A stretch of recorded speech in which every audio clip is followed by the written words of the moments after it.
মাছের প্রজনন বা মাছ অনেক বৃদ্ধি পায়। এখানে খুবই সতর্ক দৃষ্টি রাখি, যেই কারণে মাছগুলো বড় হওয়ার সুযোগ পায়। যে কার্যক্রমগুলো থাকে সেগুলো সুষ্ঠুভাবে করার কারণে মাছের উৎপাদন গতবার থেকে তুলনামূলকভাবে বৃদ্ধি পাওয়ার কারণে আমার সরকারের রাজস্ব বেড়েছে। রাঙামাটির কাপ্তাই হ্রদের মাছ বিক্রি করে রেকর্ড 22,55,00,000 টাকার রাজস্ব আদায় হয়েছে চলতি অর্থবছরে, যা গত বছরের তুলনায় 4 কোটি টাকার বেশি। বিএফডিসি বলছে সঠিক তদারকি সুষ্ঠু ব্যবস্থাপনায় এমন সুফল মিলেছে।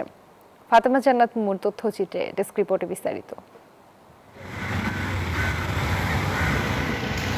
দক্ষিণ পূর্ব এশিয়ার সর্ববৃহৎ কৃত্রিম জলাধার Bashundhara public school and college 2026 শিক্ষাবর্ষে ভর্তি চলছে এবং দেশের একমাত্র মিঠা পানির মাছের ভান্ডার হিসেবে পরিচিত রাঙামাটির কাপ্তাই হ্রদ।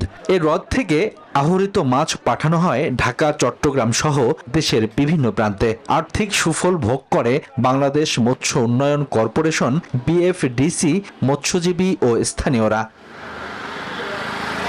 কাপ্তাই হ্রদে মাছের প্রজনন বংশবিস্তার স্বাভাবিক রাখতে বছরে 3 মাস বন্ধ রাখা হয় আহরণ।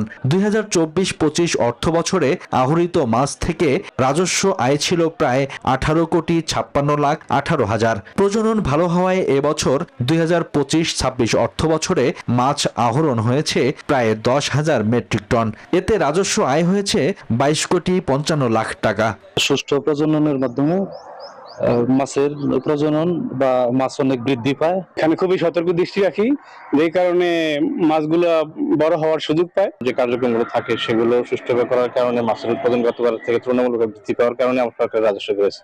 বন্ধকালীন সঠিক তদারকি, মাছের সুষ্ঠু ও প্রাকৃতিক প্রজননের কারণে এই সুফল মিলেছে বলে জানান বিএফডিসির এই কর্মকর্তা। ক্রমশই আমরা আমাদের রাজস্বটা বৃদ্ধির একটা প্রবণতা রয়েছে।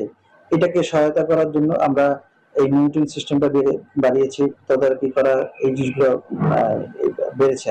কাপ্তাই হ্রদ মৎস্য উন্নয়ন কর্পোরেশনের অবতরণ কেন্দ্র আছে 4টি।